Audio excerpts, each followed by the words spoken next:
Hello folks, Rick Lopez here with CitiTurf Home Pest Control Division, and today we're on a location that we're doing a termite inspection.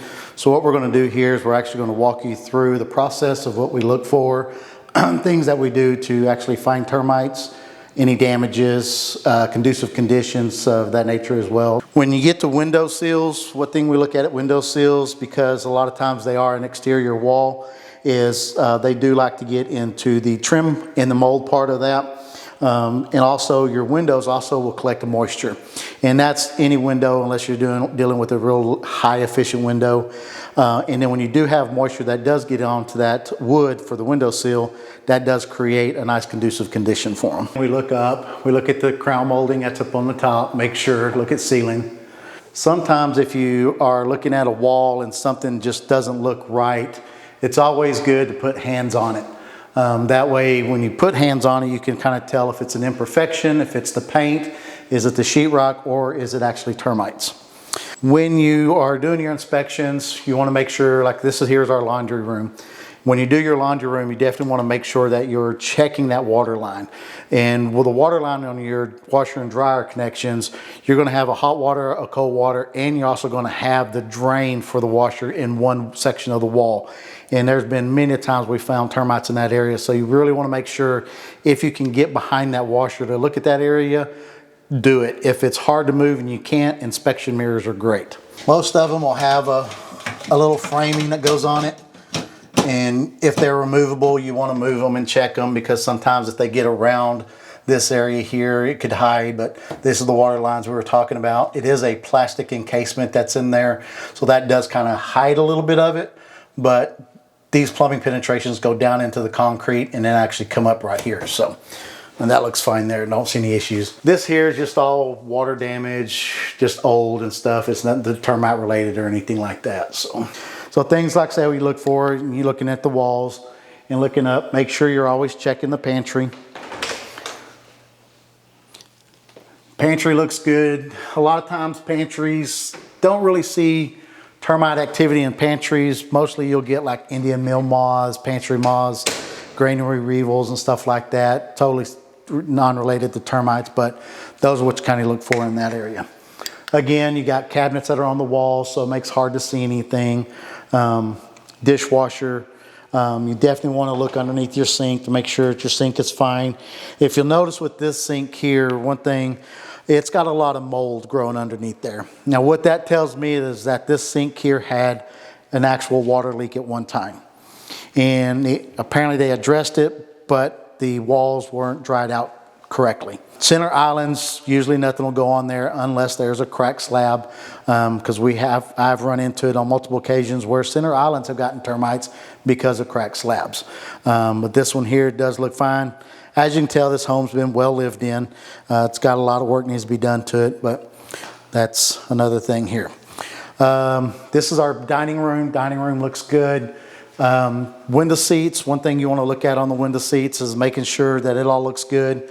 You will run into some that will have a door that will come up. This one does not. So that's a full, solid, empty void. And a lot of things can come in through the weep holes outside and create cavities. I've seen snakes, rodents, all kinds of things get into these from the weep holes outside because it's just an empty cavity. Termites wise, it looks fine. I don't see anything that's going to tell me it's got any harboring or bedding or anything for termites. All looks good. Windowsill looks good. No moisture damage on it at all. Areas we look at in the garage, especially if they have a water heater, we want to check those areas.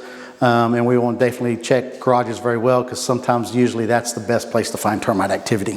And if you notice, like up here is, you'll see some dirty areas.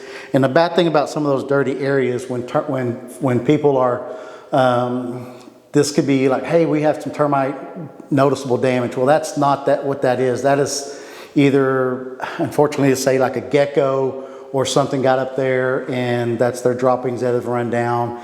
Nothing termite related. So a lot of people will see things like this and they'll think that they might have termite activity. Another thing you'll see in garages that folks will think they have termites will be mud dauber nest.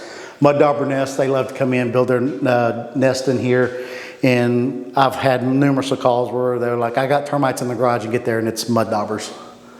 Again, you can see this area here. It looks like it could be a termite issue, but it's not. It's mud and dirt, and that's just basically where critters have gotten in there and rubbed up against it and stuff there. So some garages, you'll see these cabinets like this. I'll open a door and see if there's a wall behind there. Some of them will have a wall. Some of them will be the actual wall of the garage. Luckily with this one, it's just a frontal cabinet, so we can actually see the walls that are going on in there. When looking at outside or exterior doors, it's always good to open them up and look at the inside of them. There's been times where we've opened them up and we've actually seen termites inside the framework. On this one here, it does look good. I don't see any issues, but it does have wood rot out here on this structure here. And that wood rot is not from termites or anything like that. That's actually from where wood, water or ice or anything is collected up there and is soaked into the wood and actually deteriorated it. That's what we would call a conducive condition wood rot. Kind of show you what water damage looks like on a windowsill. If you'll look right here, you'll see bubbling in this area right here. And that's from this getting wet and kind of bubbling up right there. This here, you can tell by looking at the marks, that's definitely from a dog. Now this house here does have some substantial water damage, and we'll kind of turn and look up to the ceiling right here. And if you'll look at that, you can definitely tell where water has penetrated through the ceiling and into from the roof. Those are things we want to notate anytime we're doing an inspection. The reason being is because moisture does attract termites. Now, if this was closer to an exterior wall, I would definitely really be pointing that out. It's an interior X section. There's nothing up there that's going to be termite related. So we would make sure that, our clients do know those things are there, just so that they can make sure and get it taken care of. Now these little coved windows here, there's a lot of times we'll have an issue because they're curved and coved over an expansion joint. And if you'll notice this trim underneath that windowsill here has some damage to it. And you always want to come up, get close and personal with it. And when you're looking at it, you want to feel what's going on. And then when you get closer to the area, you can just feel it cracking, and you can see how it cracked right there. Now what happens and why this happens is that termites eat the cellulose. On sheetrock, they'll eat the paper. On wood, wood is composed, it's got some cellulose material in it. And what the termites do is eat that cellulose. Once they've gotten all the cellulose out of it, they leave it alone. And then that's what causes the paint to crack like an egg, like this one's doing here. You can see and hear how it's just flaking. If you look at this piece of wood here, this is just what's left of that trim. And that's not cellulose there, that's just fibers. And that's stuff that the termites will not eat. So here we have so far one location of some termite damage. Now, we're not seeing any termites in it, so we can't call it active, but we can call it evidence of active termites. So that way we would make sure we notate that as well. If we saw live termites, that's when we would notate it as activity present. Being that it's not, we're just going to put it as evidence. Or we can put previous activity, so one of the two. When you look at these, you can see how you've got some pops up here. None of that's termite related. That's just from when they had curtains up here and stuff. So now when you're checking master bathrooms or any bathroom, you think it's a heavy water source. So you're going to have heavy water activity, moisture, stuff like that. So you really want to look specifically around your bathtubs, your showers, your toilets, because those are going to be areas of prime moisture areas. Because one, you're taking showers, doors are closed, moisture is kind of flowing around. And we'll notice with this master bathroom, you'll see a lot of staining on the paint where the moisture has really kind of just flowed down and created water stains on the paint. Look how this shower has the tile going all the way up to the ceiling. That makes it hard for us to see what's going on in this water line right here. So the way these things are built is you'll have your concrete, the slab that they've done, and they'll actually leave an opening in the concrete. And that opening is because when the pipes come out, the foundation moves and shifts. It doesn't allow the concrete to break pipes. And when you have surrounds like this, you can't see what's going on at all inside this wall. And so it kind of I kind of call a blind wall. And it's tied in with here and here. Now, it could be, with us not having the schematics, we don't know. Is this one single water line system here? Is that a single water line? Is that a single water line? Or do they have one central location and it's all tied in? Without having the plans, we don't know that. So we just do the best we can when looking at something like this. Again, checking underneath your sinks. And we look here because that's where your P-trap and your water lines are coming up. If termites were going to hit, this would be a perfect spot for them to hit. Your toilets are good places to look because a lot of times you do have a water line that comes out. So if you have termites that are in those areas, they're definitely going to come up those water lines that are there.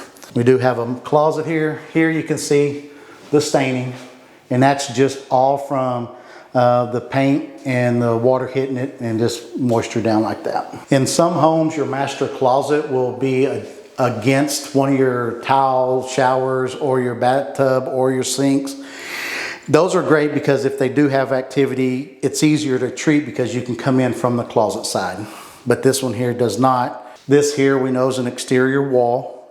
So it's always, you want to really look at your exterior wall as well. This one looks fine. Here in the hallway, you'll notice if you look up, you'll see water damage. And the water damage is coming across a light and an actual fire alarm, smoke detector. So you always want to make sure to keep note of that. Now here's one kicker on this one is, so this water damage is close to a bathroom. We've got a bathroom on the other side of this wall. What could happen here is if water damage comes down this wall, gets into this wall here, we could run into some termite issues here because it is an actual water penetration wall. There's actually water lines in this wall for the tub, for the toilet, and the sink. So a lot of times when you see this, you really want to pay close attention when you see water damage on a ceiling close to an actual water, what we call a wet wall. In this bedroom, you can still see there's water damage here as well. And again, that's just, one thing you got to make sure and look for. All right, again, window sills, making sure you're always checking those. This one looks fine. There's no water damage or anything there. You can see that there's damage on the baseboards. That's just basically from furniture or something hitting it there. So here's our problem wall. So if you'll look straight up here, you will see here, here, here, and here is actually termite damage. And what happens is the termites, when they come up this wall, is they're actually building and bringing up dirt from below. And the reason they're doing that is to actually have what we would call a castle. It allows them to keep moisture that they need, but also keep a lot of the air off of them. They don't want a whole lot of air because it would cause them to dry out. Termites have to have moisture. As long as they have moisture and they have a food source, they can keep on living. And so this is what we usually would run into when we would see them. Now, when they're this high, we know that this problem's been here for a little while. And it could be anywhere from 6 months to a year and a half. Termites work 24/7, so it's really hard to tell exactly how long, but it does take a little while for them to get up this high. When I see something like this, I want to see if there's anything else going on in this wall. So if I look directly with a flashlight, a lot of times the flashlight will actually hide spots that I can't see. So what I do is what I call shadowing it, and I'll actually take the flashlight and I'll come down the side like this and look at it at an angle. And what that does is that allows me to see imperfections in the paint, like right here. You can see where there's an indentation right there. Now that indentation, it's not cracking like an egg or anything, so there's not termite related, that's just an imperfection in the sheetrock. And there you can see there's a little nail pop right there. That's not termite related. And as you come closer, sometimes I'll walk into it and I use the shadows of that light to see what's going on. Now, if you look with this shadow, it's hard to see it at this angle, but if I bring it a little bit, I can see that there's a little hole right there. Now that little hole sometimes would look like a thumbtack to a lot of people. But seeing how that little hole is in conjunction with this right here, that's telling me that's a vent hole for the termites. And we'll get a closer look at those areas right here. What we'll do is we'll use a little bit lower flashlight. So you can see here, we got a hole here. If you look over here, you can see a little bit of damage. This here looks like somebody wiped something on it from either messing around with it. You can see this right here. That's where some termites have come through. There's a little bit tiny hole in there. So in this bathroom here, we have a double sink, we have the toilet and the tub all on this wall where we've had the termites. Now you can see here where the homeowner has actually already punched a hole in the wall. He wanted to see what kind of damage was inside this and stuff there. And looking inside it, it does not look like there's any termites in there. It looks clean. There's some trash and debris. There's a stud that runs right here and a stud that runs right here. And both of those are intact and solid with no mud tubing on them at all. So what that tells me is the water lines that are coming from here and going up is my culprit. This is going to be my troubled area. So when a treatment is done, because of this surround, we will actually do that treatment from the other side of the wall.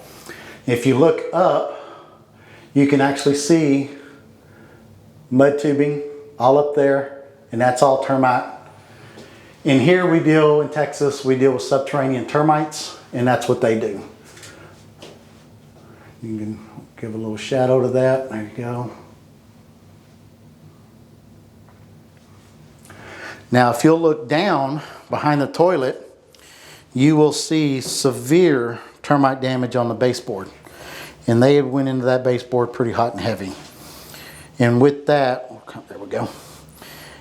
And again, they're eating the cellulose material out of that wood. And most of the times these baseboards are not all wood. They're kind of a mixture between shavings, wood, cardboard, stuff like that. And it makes it a lot more appetizing to termites because it's easier to chew in wood. Then they get all that cellulose material out of it. So here, everything looks good so far. Now this closet is adjacent to that bathtub and everything, but the water lines are on the opposite side. Not to say that we couldn't have an issue over here, because it has happened if it's a very severe problem. But luckily with this one, there's no water lines in here, so it should be good. Again, looking at the wall, you can see there's just a lot of holes. And that's just all from just thumbtacks and nails and stuff like that. All right, so looking at this exterior wall here, again, you see major holes, but that's not termite related. Windowsill looks good. I'm kind of surprised with this location. We're not seeing a lot of water damage on the windowsills. That's a good thing. Now with this house, seeing how we found termites in a few locations, the one thing, instead of a spot treatment, which a lot of folks would do, we would recommend an actual full treatment. And a full treatment pertains to trenching outside around the foundation. It also includes drilling any secondary foundations, and plus doing the interior walls where the infections of the termites are. So that's one recommendation we'll make to the homeowners. Since we did find them in several different locations, especially on different sides of the house. So we'll make sure we make that recommendation. So on fireplaces, we want to look at and make sure everything's good there. Now with this fireplace being on an interior wall, we don't suspect very many issues with it because it is interior. There's no water lines anywhere around it. Now, if it's on an exterior wall, I have found on several occasions out of 1,000 inspections, maybe a handful, where termites have actually hit around a fireplace. And it depends on how well the fireplace is structured on the outside. If the concrete or mortar has been cracked, so you look at those things. Now, you may be thinking, and the question could be is, well, if termites come in from the exterior walls or from water lines, why are we looking at all the interior walls? Well, that reason is because here in Texas, we get a lot of foundation movement. With that foundation movement, it has the potential of actually creating cracks. And if it creates a crack in the middle of the slab, you could have termites come up through those cracks and actually get into interior walls. I've had situations where there's been cracks and they've gotten into wood floors, interior walls, kitchen islands that didn't have water lines, but they were just a kitchen island. So it does happen. It's rare, but I've ran into that one. I can probably a couple dozen times where it's been a cracked slab foundation. All right, so here we are on the outside of this home, and we're going to look for anything that could be conducive or any issues that may be going on out here with termites. As you can see, we have a siding wall here. So this is a combination siding and brick home. And the good thing is this house, the foundation is very exposed. We can see a lot of things going on there. So this on the exterior should go quick because we'll be able to see if anything's going on real fast. So as we go through here, what we want to look for is we want to look for if there's any mud tubing or anything going on around here. We want to look for conducive conditions. Now right here is a piece of wood, and this piece of wood actually has termite damage in it. And you can see here it's got the holes, it's got the cellulose has been eaten out of it, and when you break it up, it's just crackling. And that's all termites right in there. And you can see how they've just really chewed this up. You can see right there where they've channeled it through the cellulose. And so this was right here, and that tells me that it's also got termites on the exterior. So this house definitely does need a full treatment. Now, one thing that we look at right here, so this is a Centricon termite bait station, and this tells me that this house has had some sort of a termite contract in the years past. Seeing how this one is, it does not look like it's been open in a very long time, so it's probably hadn't been serviced in years. But this is one thing that we'll talk to the homeowner about to see what the status is on these stations. So far, that's the only one I've seen. Again, you want to look at, again, this foundation level is very exposed. We can see everything that's going on with it. We can see if there's any cracks. We can see if there's any issues there. It all looks good. Now, one thing that I don't like to see, and that's a very heavy exposed foundation, and this one here is very exposed. You can see where the actual overpour is showing and everything. You got corner pops. And unfortunately, this is just not the way you want to see your foundation, because a lot of things can come up from behind it and create some issues there. We always want to make sure that they keep that covered up right. Corners right here are always good spots to find termites. The reason being is because there'll always be a lot of overpour, and when you pop that overpour off like that, you can sometimes see if there's issues going on back behind here. It does look good. I don't see any issues there, so this one was good. Luckily, it's not wood, it's just all overpour concrete. Again, we run into a section of siding. You always want to make sure you've got a good gap in between the siding and the soil. Reason being is if that is hidden and then down on top of the soil, you can't see any termite activity that may be going up from behind it. Another station here. As you can tell, the way it's wallered out, it's been a long time since these things have been checked. If you really want to kind of see what one of these look like, so basically with Centricon, it's an actual cellulose canister. This one here, and as you can see, it doesn't have any activity or anything going on with it. But that's what Centricon looks like. It's a one-stage system. So right here's another piece of wood. And this was in the ground. And you can see inside here where it's channeled, where termites have gotten into it and eat into it. And this is on the opposite side of the house from where the other one was. So this is telling me that this house really does need a full treatment to make sure everything is covered and secured on this. On garages, you want to look at your 2x8 trim here, making sure, one, it's not touching the ground. Two, I have seen a lot of occasions where termites would actually come up the expansion joint and then go into a garage that way. So you always want to make sure you're looking at that. Just because it's all concrete doesn't mean termites won't pop up in those areas. You want to watch your fences. You want to make sure that your fences, if they are touching your home, is that you do have a gappage between the soil and the actual wood. So that way you don't have a problem with termites coming up your fence and getting access into your home through, like with this house here, has a lot of wiring going in right here. That would be easy for termites to build a tube up and go right inside the house through that way. So right here you can see how the foundation has come up, and we see that there's holes right here. Now these holes, you can tell there's some conduit in there, and that could be one of two things. It could be either there's a water line there or there's electrical line coming through there. Not really sure, but that's not a good spot to see something like that. You also want to look at these areas right here, and these are your tensioning cables for your slab. They're supposed to have a skim coat over the top of those to keep that from being exposed and rusting out, but that's a total separate thing, but you so make sure and keep an eye on that as well.